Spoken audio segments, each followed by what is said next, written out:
And most humans are completely unaware that there is a dimension of consciousness in them that is deeper than their personality, their personal self.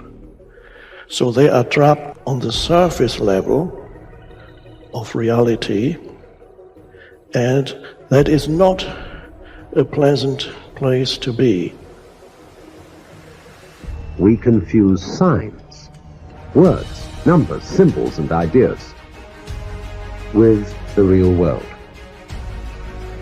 Most of us would have rather money than tangible wealth, and a great occasion is somehow spoiled for us unless photographed.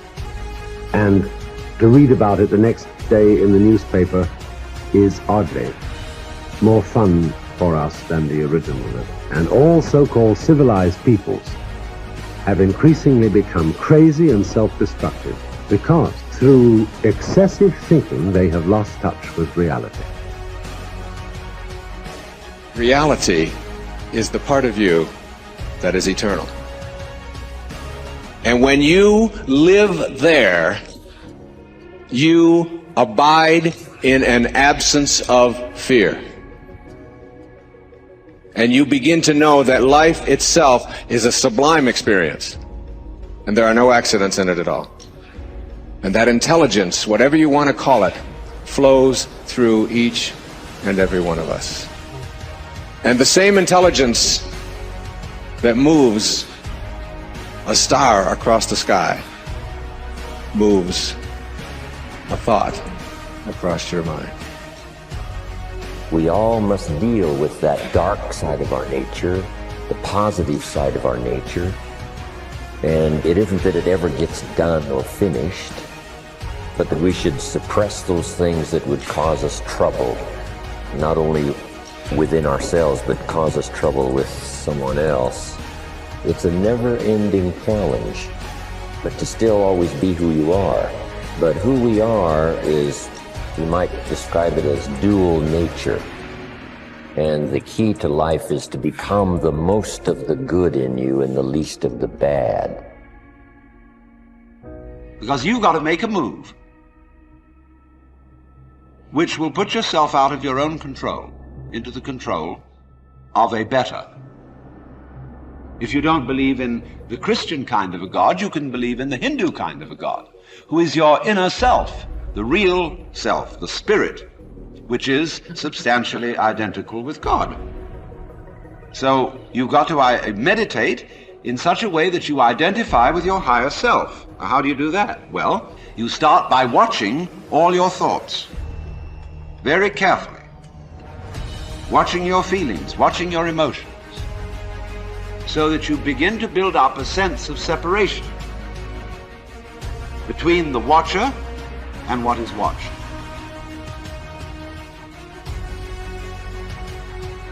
You cannot change conditions or circumstance. You don't have to let them control you. We can't control what's going on outside, but we can control what's going on inside. Unfortunately, I don't think many of us have been raised to really understand that. And it's a lack of understanding that's causing all our problems. We are the only creature on the planet that's totally disoriented in our environment. All the little squirrels, the birds, all the animals are completely at home in their environment. They blend in. You and I are totally disoriented in our environment. We've been given the mental faculties to create our own environment. However, we go right through school and we've never learned that. We have higher faculties, and the average person has no knowledge of how to operate with them. We have perception, the will, reason, imagination, memory, and intuition. Those mental faculties, they're not just words, they're actually mental faculties that we can use to take control over our world and to create the environment that we want. But unfortunately, we grow up, we don't know that. We've been raised to live through by what we see, hear, smell, taste, and touch.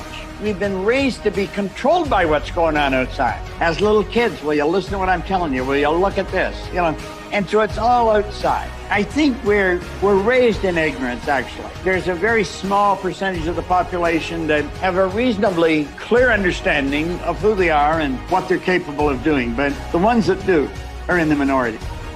It's so important for people to remember that they're the creators of their lives instead of the victim of their life. The victim is saying, I'm feeling this way because that person or that circumstance, or I don't have any money, is causing me to feel this way. That's my relationship with money. What that really means is I'm using my lack to reaffirm my dependency, my addiction, my conditioning. That's my relationship with money, is that I put my attention on money because I don't have it. Their relationship with money is, of course, built on lack. And so when they don't have it, they feel bad. What they're really saying is, my outer environment, my reality is actually controlling the way I feel and the way I think. So, Louis, why are you in a good mood today? Things are going good. Why are you in a bad mood? Things are going bad today. So this unconscious program of victimization is saying that we're allowing our environment to influence the way we feel and the way we think. Isn't that what victimization is? And the stronger the emotion we have to our lack, the more we put our attention on the fact that we don't have it. So then the person has forgotten that they're creating reality, because what they're creating is lack. Okay, let's create from the field instead of from matter. Get a coherent heart, get a coherent brain,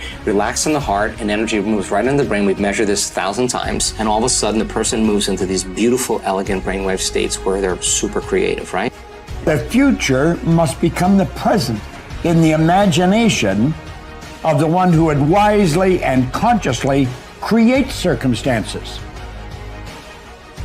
I think right now everybody wants to create circumstances because they don't like the ones they find themselves in. But you see, you cannot change the circumstance you find yourself in. You can only change your perception of them. And when you do that, you change the circumstance. So we say here, the future must become the present in the imagination of the one who would wisely and consciously create circumstance. We must translate vision into being. Thinking of into thinking from.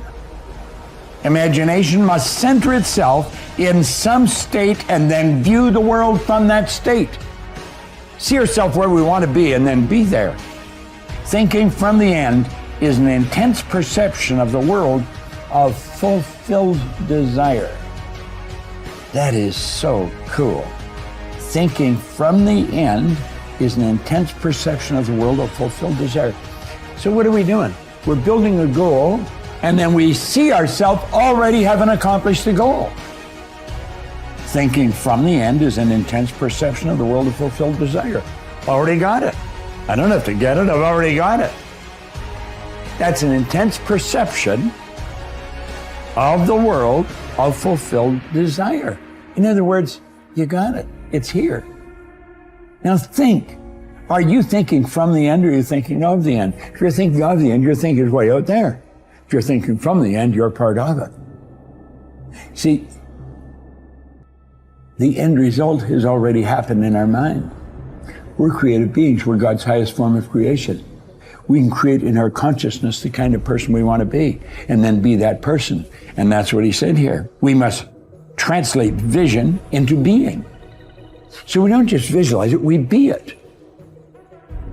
The longer you're conscious of that energy, the more you draw that future to you. What does the synchronicity mean? It means whatever you're doing inside of you is producing that effect outside of you. Pay attention to what you did.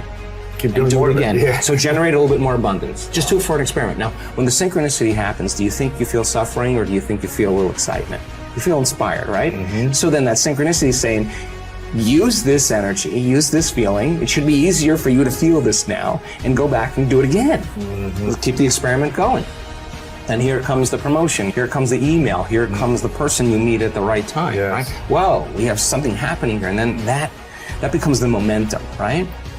So then we generate abundance. That's how we do it. We generate abundance, right? So then if you have an hour meditation where you're tuning into your abundant future, but then you're spending the other 15 hours a day in lack, don't expect anything to change. You defaulted. Mm-hmm. You're back to the old energy. And if you say it's that person or that circumstance or that bank account, I'm going to say you're back to the unconscious program of being a victim, right? So then let's go a step further. If your personality creates your personal reality, and it does, and your personality is made up of how you think, how you act, and how you feel, then the present personality who's listening to this podcast has created the present personal reality called their life. Nothing big there. Which means if you want to change your personal reality, you're going to have to change your personality. Right. Nothing changes in your life until you change.